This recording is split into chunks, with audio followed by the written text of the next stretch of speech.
প্রায় 1 বছর পর এলাম এখানে। আমার ছাত্রীর ঠাকুমার কাজ ছিল বাৎসরিক, গত বছর এসেছিলাম ওনার শ্রাদ্ধে। এটা হচ্ছে মধ্যমগ্রাম।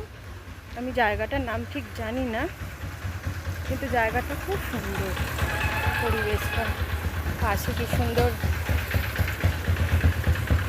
এটা কি বলবো, জলাশয়, পাশে লেক আছে, লেকটাও খুব সুন্দর।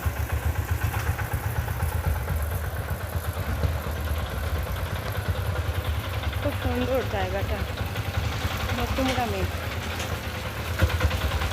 আমার খাওয়া হয়ে গেছে, আমি একাই এসেছিলাম, কোনো জন্য তো একা একা আসি না। গত বছর এসেছিলাম একা, আর এই আজকে এলাম। তাও গত বছর যাওয়ার সময় আমার দাদা ছিলেন, যাদের বাড়িতে এসেছি ওই বোনেরই দাদা ছিলেন, তার ছেলে ছিল। তা এবছর তো আমি একাই। খেয়ে দিয়ে উঠে একটু হাঁটা ভালো। এসছি টোটো করে, এখন ভাবছি যাব, কিভাবে যাব বুঝতে পারছি না। অটো করে যাব, সামনে স্টেশন, খুব একটা দূরত্ব নেই। একটু দাঁড়াই দেখি অটো করে, অটোতে চলে যাব। টাটা, সবাই ভালো থাকবেন। শুভ দুপুর, এখনো বিকেল হয়নি। টাটা।